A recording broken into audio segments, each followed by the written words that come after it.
Hebreus 3, a partir do versículo 12 até o versículo 14. É legal porque eu entendo hoje que Deus está querendo realmente trabalhar.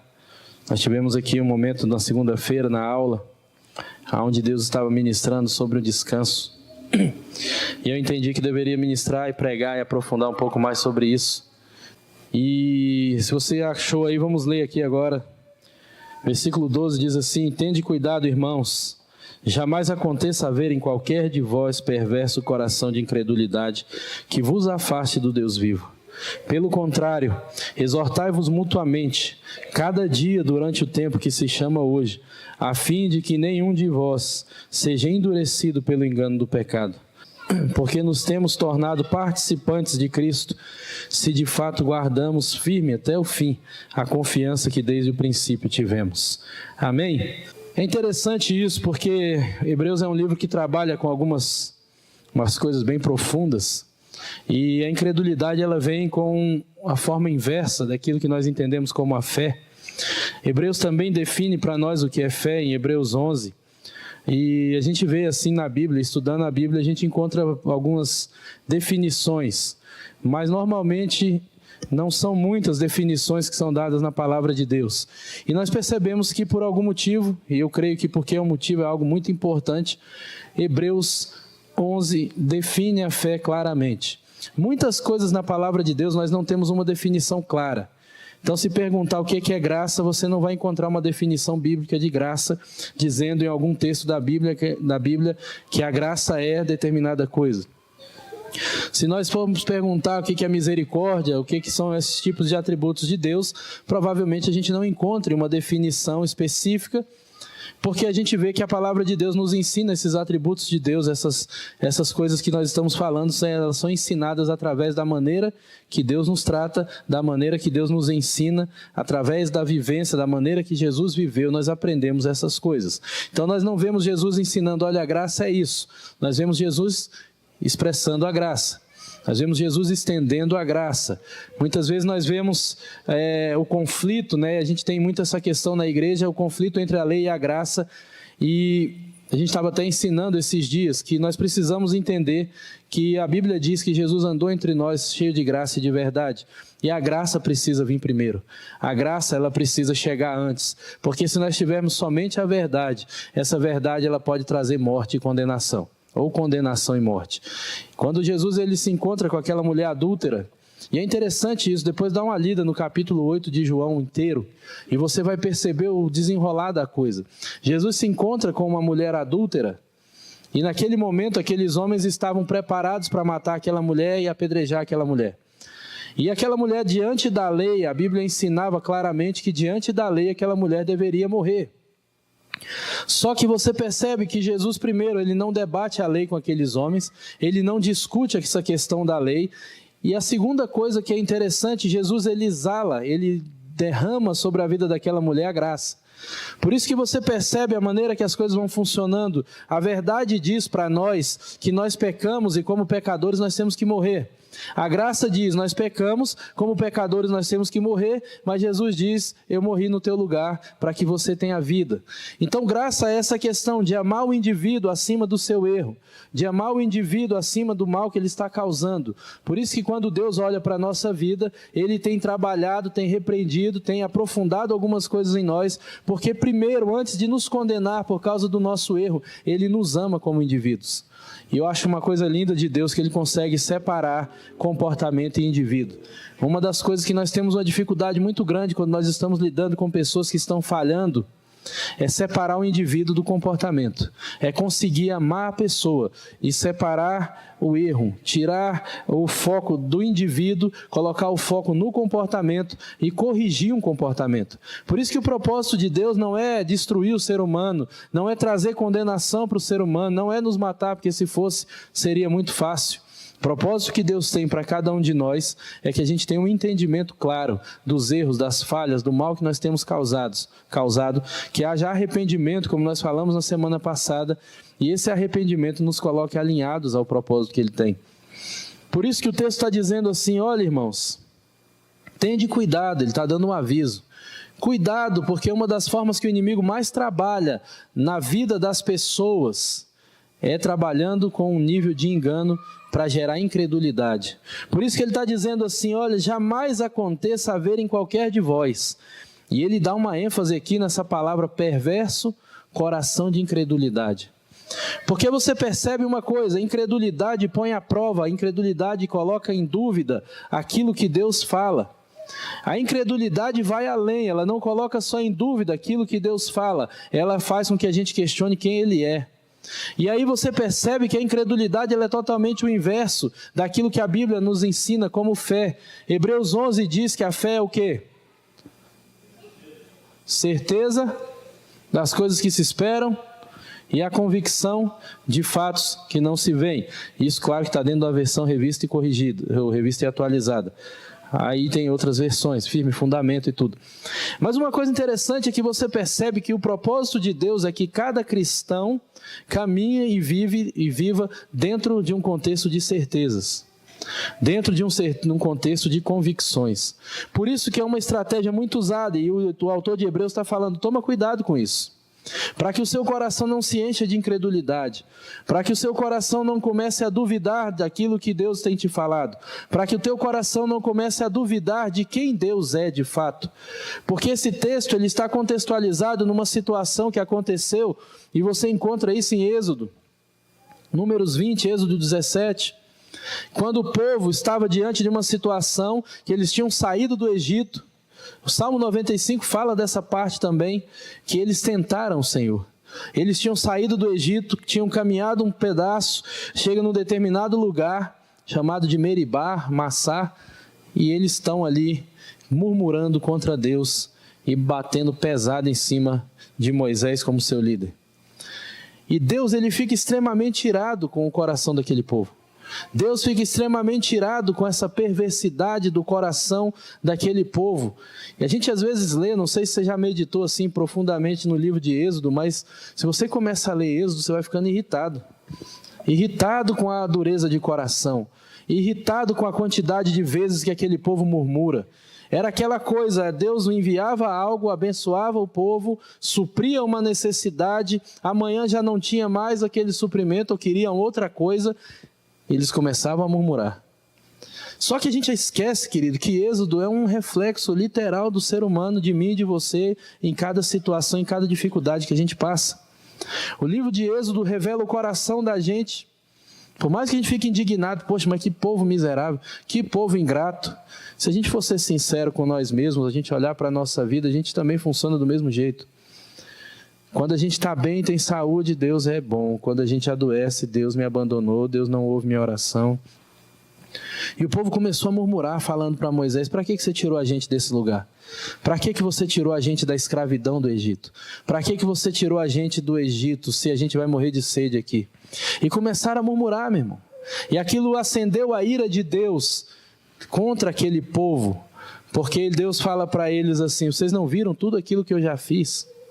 Vocês não viram as coisas que eu fiz, os milagres que eu já fiz na vida de vocês, e de repente chega uma situação e Satanás consegue fazer com que a gente tire os nossos olhos do autor e consumador da nossa fé. Porque esse foi o primeiro erro do diabo, querido. O primeiro erro do diabo não foi a soberba, não foi que ele se achou bom demais. O primeiro erro dele foi tirar os olhos de Deus. Quando ele tirou os olhos de Deus e passou a olhar para si mesmo, aí ele se achou o cara e começou a gerar um processo, a queda dele. E a primeira coisa que Satanás faz é isso: tira os nossos olhos de Deus. Porque se nós ficássemos com os nossos olhos no autor e consumador da nossa fé, nós caminharíamos independente daquilo que nós estivéssemos passando. A nossa vida ia continuar no altar de Deus, funcionando da mesma forma, acreditando e vivendo todo o propósito que Ele tem. Mas a primeira coisa que Satanás lança no nosso coração é um perverso coração de incredulidade. Ele lança uma semente. Deus não é tão bom quanto Ele disse. Deus não vai fazer o que Ele falou. Ele lança uma semente comparando, a gente transferindo padrões de figura de autoridade. A gente olha e diz, Deus é igual ao seu pai, o diabo vai dizer. Ele não cumpre as promessas que ele faz. Deus ele tem filhos que são preferidos, você não é o filho preferido. Deus vai cumprir promessas na vida da pessoa que está do teu lado, mas na tua não, porque você é ruim demais.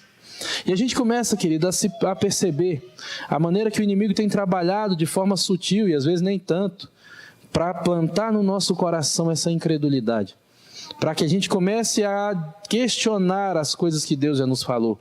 Por isso que 1 Timóteo 1,19, se você quiser abrir aí comigo, está dizendo assim, 1 Timóteo, capítulo 1, versículo 18 e 19. Este é o dever que te encarrego, ó filho Timóteo, segundo as profecias de que antecipadamente foste objeto. Combate firmado nelas o bom combate, mantendo fé e boa consciência, porquanto alguns, tendo rejeitado a boa consciência, vieram a naufragar na fé. Paulo está dizendo assim, olha, você tem uma missão, e para você permanecer firme na missão que você tem, você precisa combater esse bom combate, segundo essas profecias que um dia Deus te falou. Paulo está dizendo assim, existe uma arma, existe algo que nós temos que usar nos momentos que nós estamos passando por lutas. Existe uma estratégia espiritual que nós temos que usar quando nós estamos passando por circunstâncias adversas, por dificuldades. Nós temos que voltar no dia que Deus falou com a gente, através de profecias. Por isso que ele diz assim, Timóteo, este é o dever que te encarrego, ó filho Timóteo, segundo as profecias de que antecipadamente foste objeto, combate firmado nelas, o bom combate. Sabe, querido, vai chegar uma hora que a gente vai olhar para a nossa vida e nada vai estar dentro daquilo que a gente achava que tinha que estar.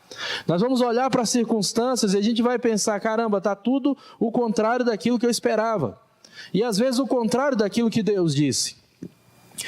E Paulo está dizendo assim, você tem um dever, você tem algo para fazer, eu te encarrego de algo, e você fique firmado nas palavras que você ouviu. Fique firmado naquilo que Deus falou com você lá atrás, porque as situações vão vir na frente, lá na frente vão acontecer coisas, lá na frente pessoas vão te trair, lá na frente pessoas vão te caluniar, lá na frente pessoas vão te abandonar e vão colocar em descrédito aquilo que Deus falou na tua vida. E Paulo está dizendo, faz o seguinte, volta lá no dia que Deus falou contigo. E você fica firmado naquela palavra, porque se a boca de Deus falou contigo, Ele vai fazer. E sabe o que é interessante, querido? Que quando a gente faz isso, a gente começa a voltar os nossos olhos para o autor e consumador da nossa fé. E a gente começa a guardar o nosso coração desse perverso coração de incredulidade que questiona as coisas diante de Deus. Que todas as vezes que as coisas não estão conforme a nossa vontade, ou conforme aquilo que nós gostaríamos, que a gente acha que tinha que ser, nós começamos a duvidar de quem é Deus, do que Deus faz, do amor de Deus. O primeiro atributo de Deus que a gente negocia quando a gente está em crise é a bondade de Deus. Se Deus fosse bom, eu não estava passando por isso. Se Deus realmente fosse bom, Ele estava fazendo algo diferente. Se Deus realmente fosse bom, Deus estaria resolvendo esses problemas para mim. E muitas vezes a gente percebe que algumas coisas que a gente está passando são consequências da nossa desobediência. Outras coisas estão ligadas diretamente a um processo de treinamento, de amadurecimento, onde Deus está nos ensinando, onde Deus está nos direcionando, onde Deus está chamando a nossa atenção. C.S. Lewis fala que a maneira que Deus usa muitas vezes para chamar a atenção do ser humano é através do sofrimento. Porque muitas vezes a pessoa vai caminhando naquela coisa que eu já falei aqui, naquela ilusão do controle, não está tudo bem, eu estou controlando, as coisas estão fluindo, mas de repente a coisa foge do nosso controle. E aí Deus começa a sacudir a gente, porque a gente para de ouvir, a gente para de prestar atenção, a gente para de crer e começa a olhar para as circunstâncias e as dificuldades. Por isso que o texto está falando que isso é importante para a gente tomar cuidado, porque uma das estratégias que o inimigo faz é isso, e logo depois disso vem a compensação com o pecado. O texto de Hebreus vai dizer: tende cuidado, irmãos, que jamais aconteça haver em qualquer um de vós perverso coração de incredulidade que vos afaste do Deus vivo. Pelo contrário, exortai-vos mutuamente, cada dia, durante o tempo que se chama hoje, a fim de que nenhum de vós seja endurecido pelo engano do pecado. Quando a incredulidade começa a entrar no nosso coração, querido, junto com ela começa a entrar o pecado.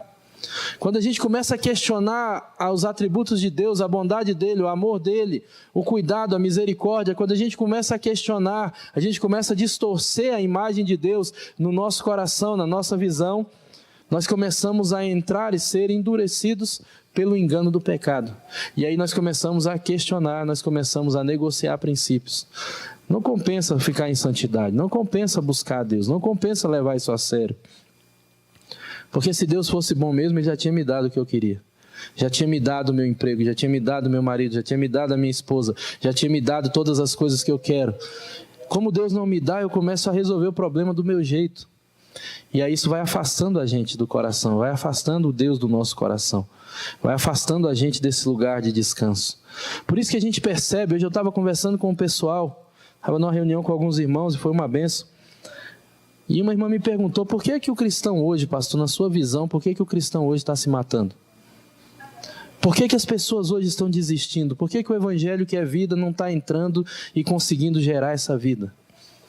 Irmãos, isso é complexo, isso é profundo, isso pode ter várias explicações, mas a gente percebe que de alguma forma Satanás conseguiu semear um perverso coração de incredulidade.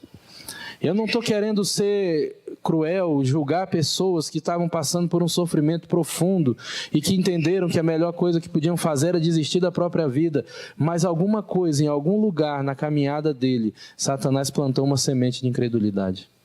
Satanás plantou uma semente profunda de que a situação daquela pessoa era irreversível. Ela desistiu de lutar baseado naquilo que Deus fala. Ela começou a lutar conforme as circunstâncias. Ela começou a se entregar aos problemas que ela estava vivendo. Seja por vários motivos, querido. Seja porque está sendo massacrado por culpa, porque não tem coragem de confessar pecados que cometeu. Seja porque passou por uma história cruel, terrível e nunca deu conta de resolver isso. Seja porque aprendeu e criou expectativas no Evangelho e em Deus, que Deus nunca prometeu, e essas expectativas vão ser frustradas. E as pessoas não têm condições emocionais, muitas vezes, de passar e serem frustradas nos seus propósitos e passar por essa questão de serem contrariados. E a gente percebe claramente a dificuldade que as pessoas têm hoje de entender alguns aspectos do Evangelho.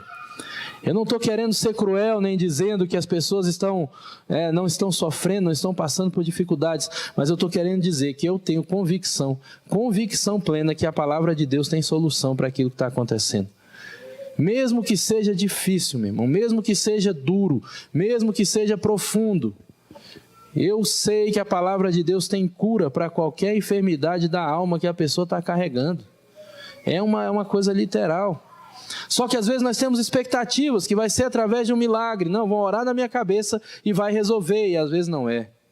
A gente tem uma expectativa de que vai ser rápido, porque nós não temos mais aquela coisa de esperar. Nós temos a expectativa que vai ser do nosso jeito, e quando não é, a coisa foge do que a gente gostaria e a gente já não gosta de passar pelo processo. Às vezes a coisa demora mais do que a gente gostaria, porque o propósito de Deus não é só tirar a gente da dor, do sofrimento, do problema. O propósito de Deus é ensinar cada passo para que a gente tenha maturidade. Cara, tem um processo para ser restaurado, e esse processo ele precisa ser vivido cada fase. Porque o propósito não está só em chegar lá e ser curado. O propósito é entender os processos. Só que isso não tem graça, porque demora. A gente quer as coisas rápido. Eu costumo dizer que Deus não evoluiu para a era do micro-ondas, irmão. Nem do industrializado, onde você vai lá e compra o milho, onde você compra a ervilha. Deus ainda está na fase de semear. E não vai mudar. Deus planta uma semente, Ele cuida dessa semente. Amanhã, depois de um certo tempo, essa semente começa a dar fruto. E quanto mais profundo é a raiz, mais ela está preparada para resistir a algumas coisas. Por isso que a Bíblia nos compara com árvores. Isso é tremendo. A Bíblia diz que nós somos como árvores plantadas junto ao ribeiro, que no devido tempo dá o seu fruto. É uma coisa interessante, por quê? Porque nós precisamos entender que para tudo que nós estamos vivendo existe um devido tempo. E Deus estava trazendo, talvez vou ministrar uma mensagem futuramente sobre isso, sobre a questão do tempo e do modo. Porque tão importante quanto entender o que você tem que fazer é você respeitar o tempo. Por isso que muita gente hoje está vivendo aquilo que Hebreus está dizendo. O tempo decorrido, vocês deveriam ser mestres. Mas porque vocês não vivem, não praticam, não estão levando a sério, vocês ainda precisam do leite. E aí você percebe, tão importante, querido, quanto saber o que tem que fazer, é respeitar os tempos de Deus, para você não andar na frente e nem ficar para trás. Talvez um dos maiores desafios nosso é conseguir se alinhar ao tempo de Deus. colocar a nossa vida dentro desse tempo e entender, eu sou como árvore plantada junto ao ribeiro, e no devido tempo eu dou fruto. E qual é o devido tempo? Existe um processo, amadurecimento, aprofundar raízes, ficar mais forte. Por quê? Porque fruto para Deus, quando a gente está alinhado em Deus, fruto não é um peso, fruto não é um problema. Viver aquilo que Deus tem para nós não é um peso. Mas quando você tenta forçar uma pessoa a dar fruto fora do tempo, aquilo pode até matar. Quantas pessoas não ficaram no meio do caminho nessas igrejas, onde começaram a forçar novo convertido a dar fruto? Quantas pessoas não morreram no meio do processo porque não tinha estrutura nenhuma? A pessoa às vezes é bem sucedida, como eu já vi em alguns casos, ela é bem sucedida na empresa, ela é bem sucedida na sua profissão, entra, vem para a igreja e as pessoas pegam, não, vai cuidar de casais, porque você sabe falar. E o cara nem tem resolvido o casamento dele. Joga o cara no meio do fogo. Passa um mês, passa dois, passa um ano, o casamento do cara entra numa crise. Aí a pessoa vai culpar quem? Falou, cara, não estava pronto. Quantas vezes as pessoas sofreram, morreram e se desviaram no meio do caminho aí, quando chega nova convertida, 3 meses, 5 meses depois, cuida de uma célula. A pessoa não sabe nem se quer ficar, irmão. Ela não sabe nem se quer realmente continuar o evangelho, já estão jogando coisa em cima. E a Bíblia fala, existe um tempo. Por isso que algumas coisas que a gente faz para Deus, que não é para Deus de fato, a gente faz porque o sistema religioso começa a pesar em cima, começam a gerar um fardo tão grande que a gente acaba desistindo. E mais uma vez entra o perverso coração de incredulidade. Porque às vezes a gente confunde a direção de um líder que está desalinhado com a vontade de Deus. E às vezes o líder não sabe o que ele está dizendo e não está respeitando o tempo, porque ele está olhando a coisa numa perspectiva humana, ele está olhando a coisa dentro de uma perspectiva de crescimento numérico, ele está olhando a coisa dentro de uma visão que não é aquela que Deus tem. Porque Deus está importando, Ele está preocupado de fato em cuidar de cada um de nós, respeitando o nosso tempo. Por isso que quando a gente está no tempo de cansaço, Deus, como um pai amoroso, Ele não fala para você, vagabundo, vai capinar o lote, levanta daí, para com esse negócio. Deus vai falar para você, entra no lugar do descanso. Por isso que no devido tempo, se você está ferido, Deus não vai dizer para você, isso é frescura, para com isso. Deus vai acolher você, vai falar, vamos trabalhar esse processo para você ser curado. Se é tempo de ser liberto, irmão, porque tem coisas prendendo a tua vida, existem opressões malignas, existem coisas espirituais acontecendo, Deus vai conduzir você num processo de libertação. Se é tempo de ser curado, Deus vai conduzir você nesse tempo. Por quê? Porque Ele respeita o nosso tempo. Agora a pergunta é, você respeita o tempo que Deus tem para você? Hoje você está alinhado a esse tempo de Deus, de você entender o que você precisa de fato. Porque nós somos ensinados o tempo inteiro a ultrapassar tudo que a gente precisa e manter firme. E tem hora que Deus está dizendo, você precisa parar. E qual o problema de parar, meu irmão? Qual o problema de descansar? Qual o problema? O problema é porque a gente aprendeu de forma errada e a gente não confia em Deus. Nós passamos por um período no primeiro semestre de 2018, esse primeiro semestre agora, que Deus falou, vocês vão entrar num tempo de descanso. E eu falei, rapaz, o que é isso? Na primeira coisa, meu irmão, e agora? De onde vai vir o recurso? Como é que a gente vai pagar a conta? E a parte mais legal, e se não pagar a conta, como é que fica? A parte mais profunda, e se não pagar a conta? Aí a gente pira, meu irmão. Aí Deus começa a ficar meio estranho. Esse Deus está muito esquisito. Porque eu queria que Ele fizesse isso e não está fazendo. E sabe o que é interessante? É que Deus fala para a gente assim, olha, você confia. E aí Deus falou para a gente dentro da perspectiva do ano sabático. Não era um ano sabático porque entrava um período de um ano. Tinha um período de descanso. E de repente eu me vi como se eu estivesse tentando correr sem força nenhuma mais. Cansado. Deus deu um sonho para minha esposa, eu fui discernindo o sonho. E depois eu comecei a pensar, caramba, será que está desse jeito mesmo? No sonho eu estava esbagaçado, os caras pegavam, me batiam e deixavam moído. Eu comecei a analisar e ser sincero, eu falei, Deus, como é que está minha alma agora? Qual é o meu tempo? E aí eu comecei a mais ser sincero, quando você sai daquele posicionamento do herói, do guerreiro, que tem que partir para cima. Estava conversando isso com o Marcelo esses dias. E eu parei, meu irmão. E aí eu comecei a ter uma coisa, um ensinamento, eu e todo mundo do ministério que está junto com a gente, nós não sabemos confiar. O problema da incredulidade é literalmente, você não sabe confiar. Nós não sabemos confiar, nós temos medo de Deus. Nós temos medo de Deus deixar a gente na mão. Nós temos medo de Deus não ser tão fiel e tão provedor quanto a gente gostaria. Nós temos medo porque a gente confia na força do nosso braço. De repente você pensa, cara, se eu parar, como é que vai ser? Da onde vai vir? Eu preciso trabalhar, eu preciso fazer, eu preciso produzir. E sabe o que é interessante no ano sabático, querido? É que você para e a terra vai dar o fruto. E a Bíblia promete algo muito interessante. A Bíblia promete que a terra vai frutificar 3 vezes mais.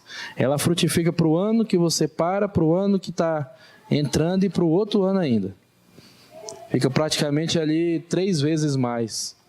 Uma outra coisa que é fruto desse entendimento, quando a gente começou a entender o propósito, uma das coisas que Deus falou muito sério com a gente, é que era necessário recuar e descansar.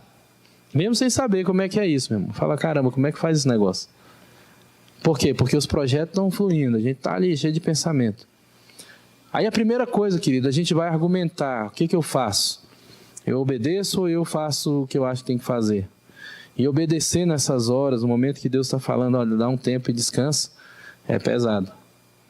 Mas uma coisa que Deus mostrou, que o fruto produzido nesse tempo que você está parado, não te pertence, ele só serve para você suprir a sua necessidade, e quando você supre a sua necessidade, você deixa as portas abertas para que as pessoas que estão passando na rua, na frente da tua casa, dentro daquele tempo das propriedades ali de onde estava sendo cultivadas as coisas, elas podem entrar e pegar também. Então é muito legal essa parada, porque é tipo assim, a terra vai produzir 3 vezes mais, mas você não pode pegar o fruto e ir para a feira e vender aquilo que sobrar. Você tira o seu mantimento e depois você dá o resto para os outros. Foi disso que a gente entendeu. Nós temos que abrir esse lugar para que as pessoas venham colher o fruto que é gerado nesse lugar, sem custo, sem ter que ter nenhum peso financeiro, nenhum nada. A porta está aberta, tem algo sendo gerado e as pessoas podem entrar e colher e pronto, e não tem compromisso, e pode voltar um dia, não voltar mais. Está aberta. A ideia é justamente essa. Está passando alguém na frente da tua casa e tem um pé de alguma coisa lá de manga, cheio de manga, a pessoa pode entrar, você deixa o portão aberto, ela entra, colhe a manga, ela também não pode levar para vender.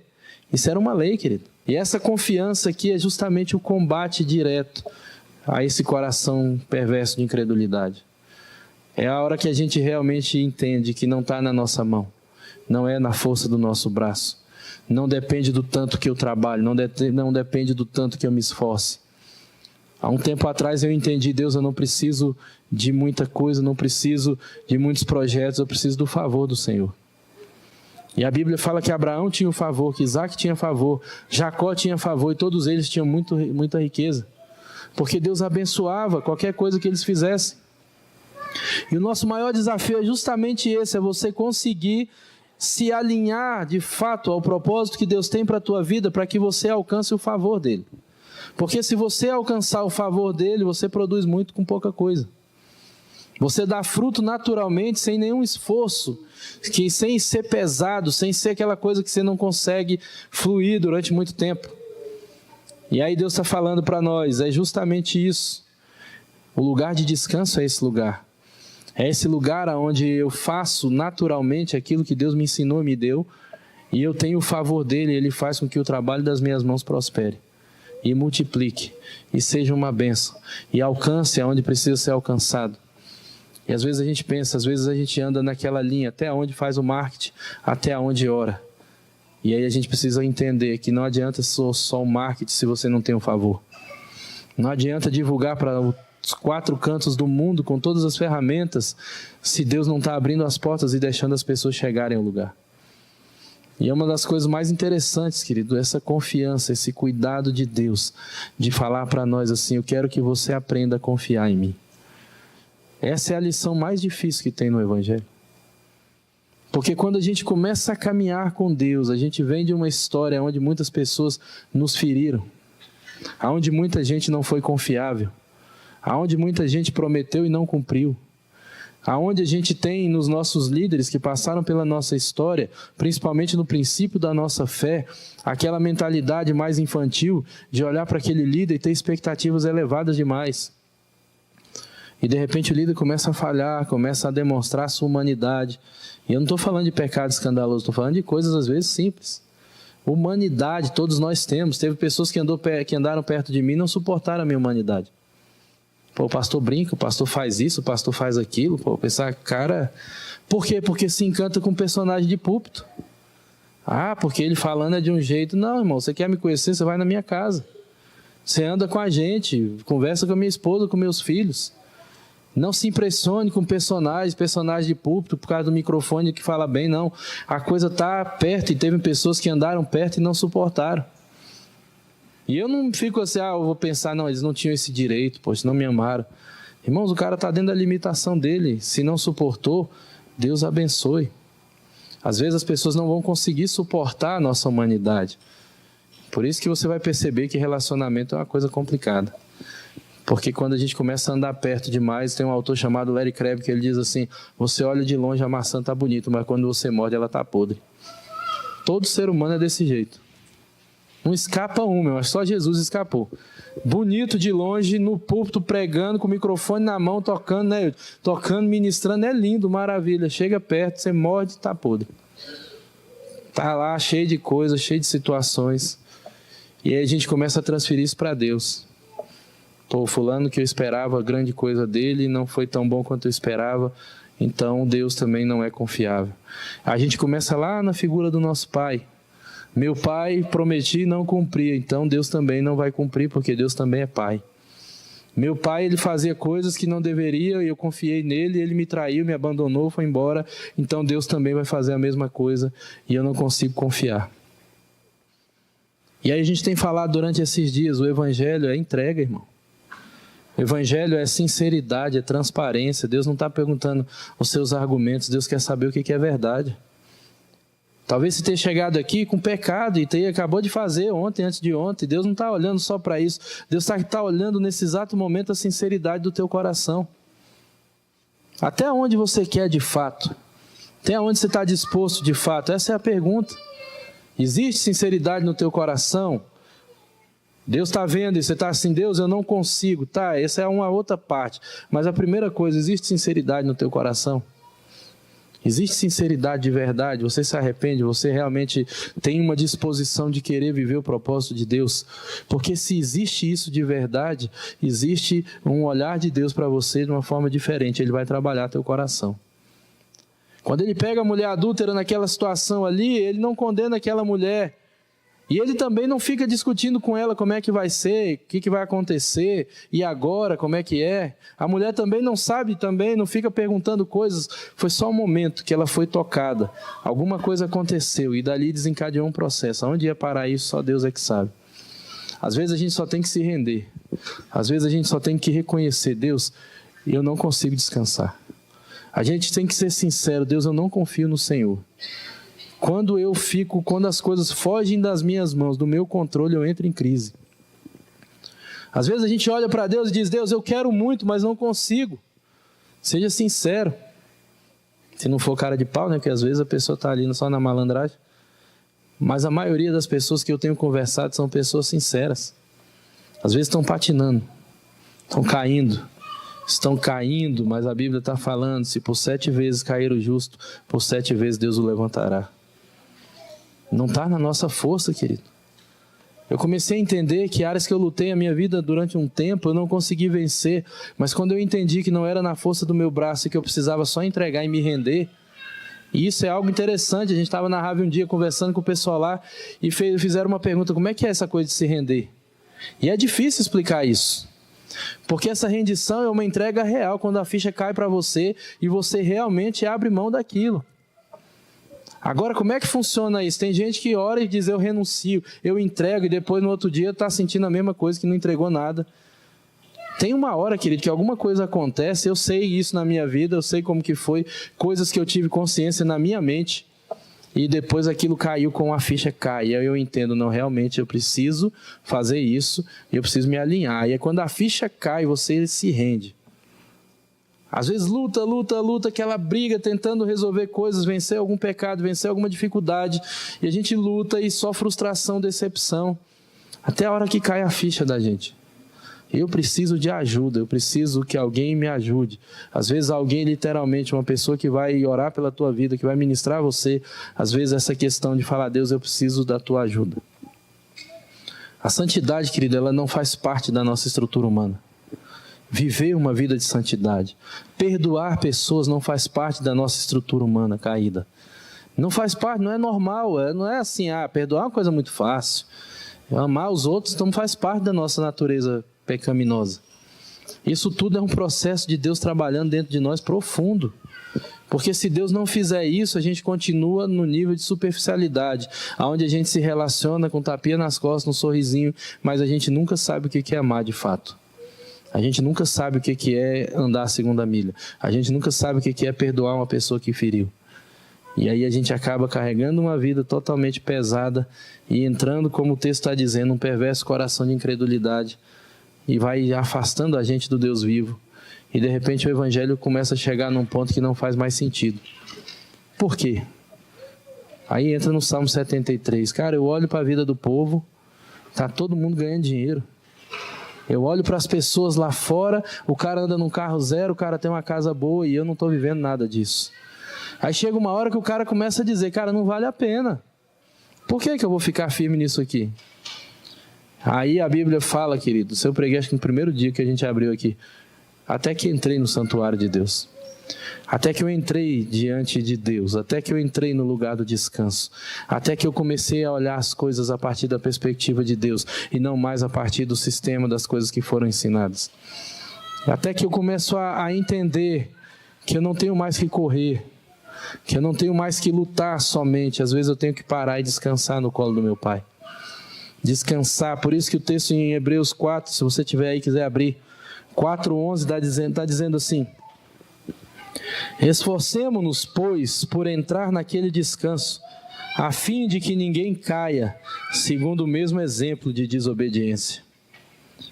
Isso aqui é muito sério, querido, porque entrar no descanso existe um esforço.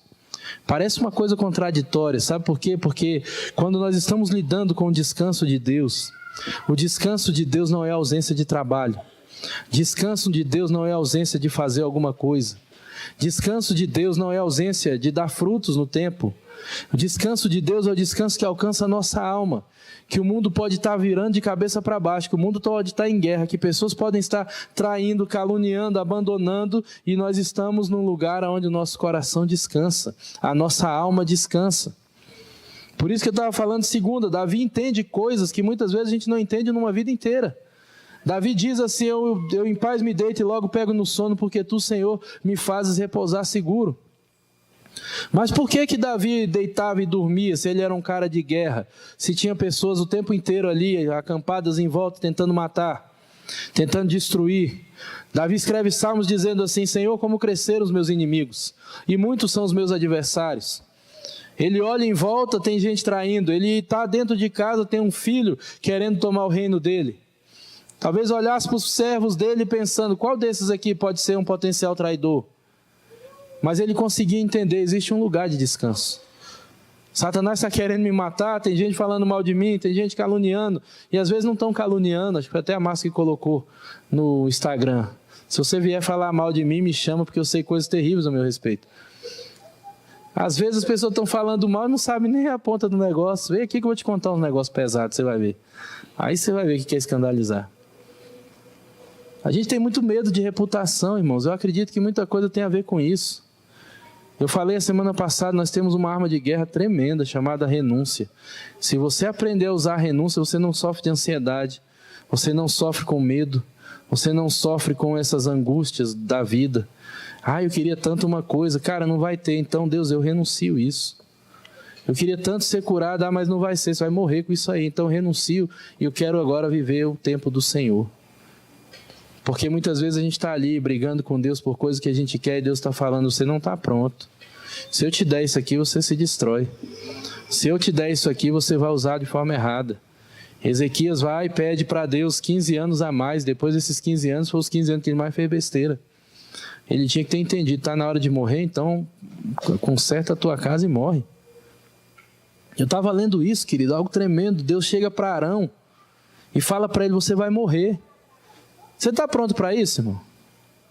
Deus olhar para você e falar assim, tá bom, não sei quantos anos Arão tinha. A Bíblia fala que Moisés morreu, querido, com 120 mais ou menos, e os olhos dele não escureceram, o vigor dele era igual ao vigor de um menino. Ele não estava fisicamente velho e acabado para morrer. Ele estava bem. Só que aí entra dentro de um contexto. E eu achei interessante isso, porque Deus chama Arão, chama Moisés e avisa para eles, vai morrer. E eu não vejo ali no texto Arão esperneando. Não, Deus, me dá mais 5 anos. Não, só mais 10. A gente tem que ter maturidade para entender o tempo. É tempo de dar fruto, vamos dar fruto. É tempo de parar, vamos parar. É tempo de morrer, morre. Estou falando que ninguém pode morrer não, viu, irmão? Você tem que entender. Porque hoje em dia esse papo de morrer na igreja está um trem terrível, né? A pessoa está com tanto pensamento de coisa de morte que o pastor está mandando se matar. É entender, o cara estava no fim, ele já tinha dado fruto. E Deus fala, você vai morrer. Agora faz o seguinte, tira a sua roupa sacerdotal e coloca no teu filho. Aprender a passar a coisa para a próxima geração. Sem crise. Seu filho vai te suceder e você vai morrer, pronto e acabou. E a Bíblia fala que eles subiram, depois desceram, e Arão morreu lá aqui em cima, lá não sei aonde.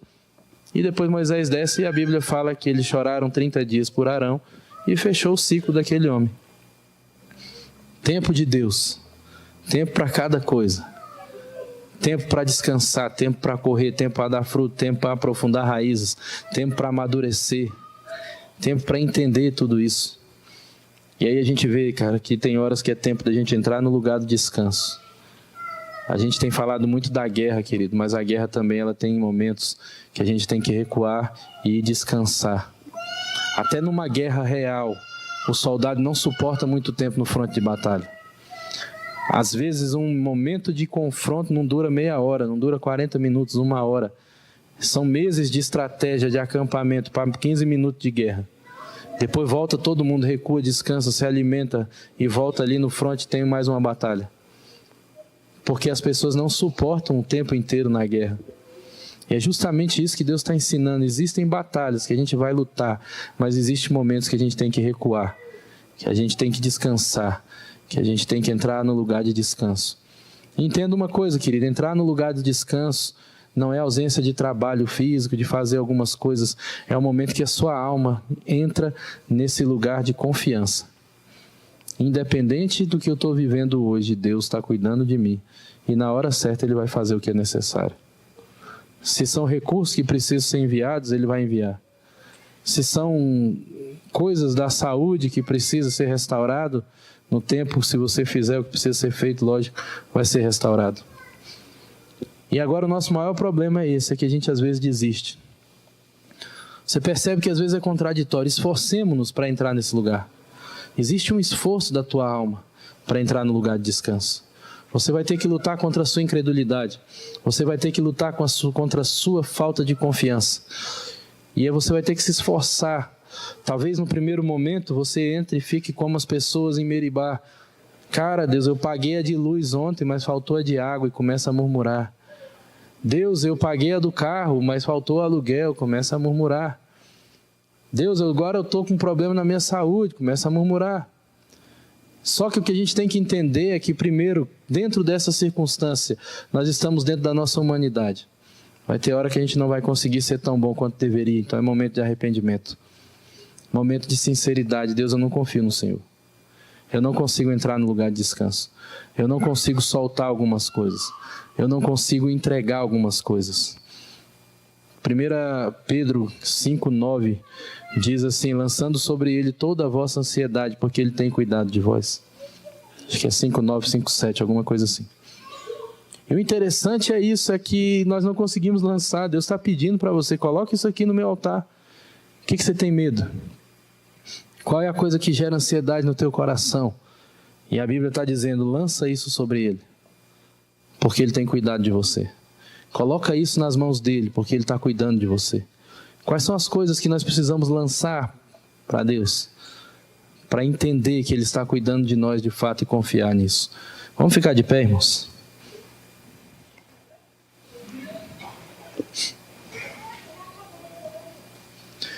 O que Deus mais espera da gente é essa sinceridade, irmão. É você realmente colocar a tua vida à disposição dele. Acho que Deus está levantando uma geração de pessoas que vai entender o que é realmente ser sincero e viver a verdade. E vai sair dessa síndrome do herói, de lutar, de fazer tudo e achar que crente não fica doente, crente não precisa parar, crente não cansa. Vai parar com essa coisa desse heroísmo, entender assim, cara, hoje eu não estou bem, eu preciso de alguém me ajudar. Vai entender que tem horas que a gente é o cara que te segura na maca com mais 3 para carregar alguém, e tem hora que você está deitado na maca com 4 te levando porque você não tem força. Porque a gente percebe, tem hora que a gente não tem força. Às vezes, querido, as pessoas se matam porque não tem com quem conversar. Não tem quem se importe de fato, dizer assim, cara, quem é que está se importando? Quem é que está aqui para me ouvir agora? Hoje eu sou o cara da maca, eu não dou conta de andar e nem dou conta de ir até lá, eu preciso que alguém me leve. Entenda isso, irmãos, aqui está aberto, você pode ser esse cara que vai trazer pessoas na maca. Então deixa Deus operar esse manto aí na tua vida. Às vezes a pessoa não tem força e você vai ter que carregar. Junta com mais 3 aí que vão, intercede e vamos levar. Porque nós precisamos amigos nesse nível. Nós precisamos encontrar pessoas que se importem nesse nível. Estejam dispostas a falar, cara, você não está dando conta de andar, então eu vou te carregar.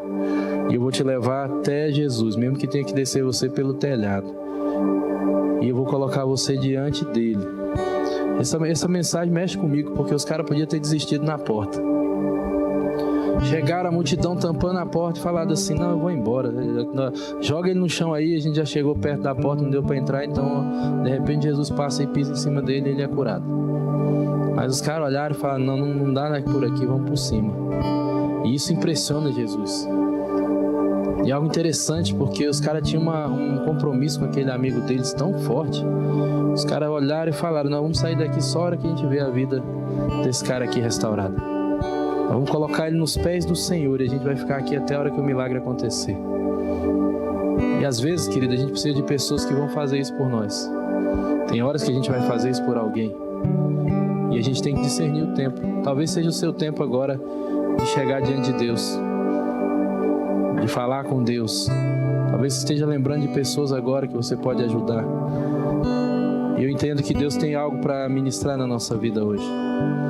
Existem pessoas que estão nesse lugar que estão carregando muito fardo, muito peso. Tem coisa que já está realmente excedendo as forças. E não é algo que Deus tem para nós. A Bíblia fala que o fardo de Deus é leve, o jugo dele é suave. E quando nós encontramos isso, nós encontramos descanso para a nossa alma.